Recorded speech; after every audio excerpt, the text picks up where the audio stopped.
الحمد لله رب العالمين والصلاة والسلام على رسوله الأمين وعلى آله وصحبه أجمعين أما بعد فأعوذ بالله من الشيطان الرجيم بسم الله الرحمن الرحیم. عزیز سامعین کرام، السلام علیکم ورحمۃ اللہ وبرکاتہ. اللہ تعالیٰ قرآن مجید میں سورہ مرسلات کی آیت نمبر 43 میں ارشاد فرماتے ہیں، کلوا واشربوا ہنیئا بما کنتم تعملون. کہا کہ کھاؤ اور پیو مزے سے اپنے ان اعمال کے صلے میں جو تم کرتے رہے ہو. اس آیت میں اللہ رب العالمین نے جنتیوں کے سلسلے میں کہا کہ جنتیوں کو ایک اور بہترین نعمت جو حاصل ہوگی وہ ہوگا جنت کا کھانا یا جنت کا طعام. حضرت زید بن ارقم رضی اللہ عنہ فرماتے ہیں کہ ایک یہودی نے آپ صلی اللہ علیہ وسلم سے پوچھا، اے ابو القاسم، آپ کا کیا خیال ہے کہ کیا جنتی کھائیں گے بھی اور پیئیں گے بھی؟ آپ صلی اللہ علیہ وسلم نے فرمایا، اس ذات کی قسم جس کے قبضے میں میری جان ہے، جنتیوں میں سے ہر شخص کھائے گا بھی اور پیے گا بھی. اس نے کہا کہ پھر تو جو شخص بھی کھاتا اور پیتا ہے اس کو تو حاجت محسوس ہوتی ہے، تو کیا جنتیوں کو بھی حاجت محسوس ہوگی؟ آپ سے نے فرمایا کہ ان کی قضائے حاجت ایک قسم کا پسینہ ہوگا جو ان کی جلدوں سے بہہ جائے گا، اور اس پسینے سے کستوری کی یعنی مسک کی خوشبو آ رہی ہوگی، اور جب یہ پسینہ نکل جائے گا تو ان کا پیٹ سکڑ جائے گا. اسی بات کو واضح کرنے کے لیے حضرت حسن بصری رحمۃ اللہ علیہ روایت کرتے ہیں کہ رسول خدا صلی اللہ علیہ وسلم نے ارشاد فرمایا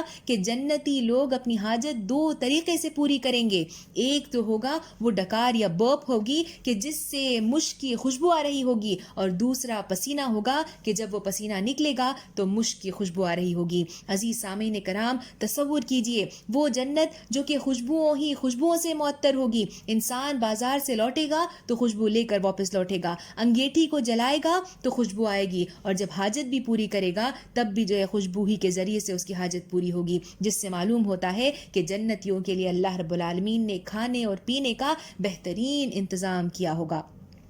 کھانوں کی ویرائٹی کا اندازہ آپ ان احادیث سے لگائیے. حضرت ابو ہریرہ رضی اللہ عنہ روایت کرتے ہیں کہ رسول خدا صلی اللہ علیہ وسلم نے ارشاد فرمایا کہ ادنا جنتی وہ ہوگا جس کے آگے 300 خادم روزانہ صبح و شام کا کھانا 300 پیالیوں میں اس کے سامنے پیش کریں گے. تصور کیجئے، صرف ادنا درجے کے جنتی کے تعلق سے کہا جا رہا ہے کہ ہر پیالے میں ایک قسم کا کھانا ہوگا جو دوسرے میں نہ ہوگا، اور جنتی پہلے کھانے سے بھی ویسی ہی لذت پائے گا جیسے کہ آخری کھانے سے پائے گا. یعنی اتنی ویرائٹی انسان کے سامنے پیش کی جائے گی، اور دنیا کی طرح وہ نہ ہوگا کہ انسان کچھ کھا لے اور پھر پیٹ بھر جائے تو اس کے بعد جو ہے وہ کھانے کی لذت کو محسوس نہ کر سکے. ایسا نہ ہوگا، بلکہ انسان پہلے کھانے میں بھی وہی لذت محسوس کرے گا اور آخری کھانا کھانے تک بھی انسان وہی لذت محسوس کرتا رہے گا. ایک اور جگہ حضرت کعب رحمۃ اللہ علیہ فرماتے ہیں کہ جنتیوں میں سے ہر ایک کے پاس دسترخوان پر 70,000 سونے کے بڑے بڑے پیالے ہوں گے، جس سے کھانے کی ویرائٹی کا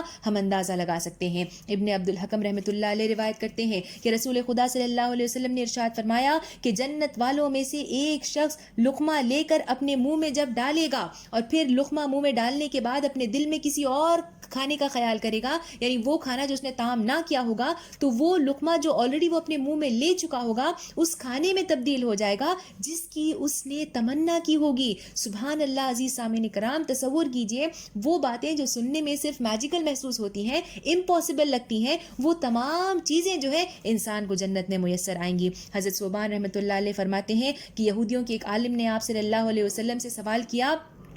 کہ جنتی جب جنت میں داخل ہو جائیں گے تو ان کی کیا مہمانی ہوگی، انہیں کیا مہمان نوازی ان کی جائے گی؟ اللہ کے رسول صلی اللہ علیہ وسلم نے فرمایا کہ مچھلی کے جگر کا اضافی حصہ انہیں کھلایا جائے گا. پھر پوچھا گیا کہ اس مہمانی کے بعد ان کو صبح میں کیا مہمانی دی جائے گی؟ آپ صلی اللہ علیہ وسلم نے فرمایا کہ ان کے لیے جنت کا بیل ذبح کیا جائے گا اور جنتی اس کے اطراف سے جو ہے اس کو تناول فرمائیں گے. اسی سلسلے میں ایک اور حدیث مبارکہ میں آپ اللہ کے رسول صلی اللہ علیہ وسلم نے ارشاد فرمایا کہ پہلی مہمانی بیل اور مچھلی کا سالن ہوگا، اور یہ اتنے بڑے ہوں گے، یعنی یہ جو بیل اور مچھلی ہوں گے وہ اتنے بڑے ہوں گے کہ ان کا جگر الگ سے لٹکنے والا ٹکڑا اتنا بڑا ہوگا کہ 70,000 جنتی اسے کھا پائیں گے. حضرت امام مالک بن انس رحمۃ اللہ علیہ فرماتے ہیں کہ جنتیوں میں سے تمام جب جنت میں داخل ہو جائیں گے تو بیل اور مچھلی کو بلایا جائے گا. وہ بیل اور مچھلی جو جنت میں جو ہے وہاں پر چر چگ رہے ہوں گے انہیں بلایا جائے گا. وہ جنتیوں کے سامنے ہر قسم کا کھیل کریں گے اور ایک دوسرے سے خوب مقابلہ کریں گے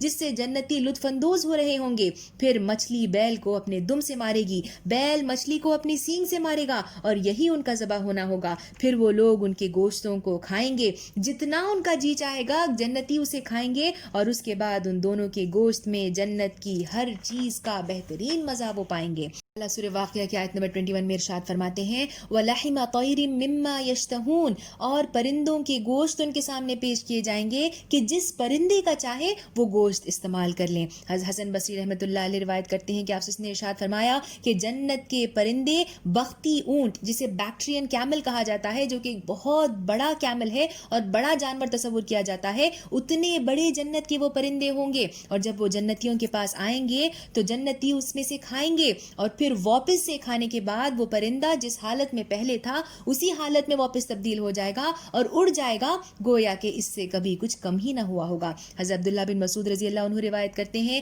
کہ آپ صلی اللہ علیہ وسلم نے ارشاد فرمایا کہ جنت میں کوئی کسی پرندے کی طرف دیکھے گا اور اس کی طلب کرے گا، یعنی دل میں صرف خواہش ظاہر کرے گا، تو وہ پرندہ تمہارے سامنے آ جائے گا اور وہ روسٹ ہو کر تمہارے سامنے پیش ہو جائے گا۔ اس گوشت کے ٹیسٹ کے سلسلے میں حضرت ابو سعید خدری رضی اللہ عنہ روایت کرتے ہیں کہ آپ نے ارشاد فرمایا کہ جنت میں ایک پرندہ ہوگا جس کے 70 یعنی کہ 70 پر ہوں گے، یہ آ کر جنت کے طباق پر بیٹھے گا، پھر اس کے بعد جب وہ ہلے گا تو اس کے ہر پر سے برف سے بھی زیادہ سفید قسم کا کھانا نکلے گا، جو کہ جھاگ یعنی کہ فوم سے بھی زیادہ ملائم اور سافٹ ہوگا اور شہد سے بھی زیادہ میٹھا ہوگا۔ اس میں کوئی کھانا ایسا نہ ہوگا جو دوسرے پر والے کھانے سے ملتا ہو، یعنی کہ وہ جو 70 پر ہوں گے وہ 70 پر مختلف ٹیسٹ کا کھانا انسان کے سامنے پیش کریں گے، انسان طعام کرے گا اور پھر وہ پرندہ واپس سے اڑ کر چلا جائے گا اور جنت میں پہلے کی طرح وہ چرنے لگ جائے گا۔ اتنا بہترین ذائقہ،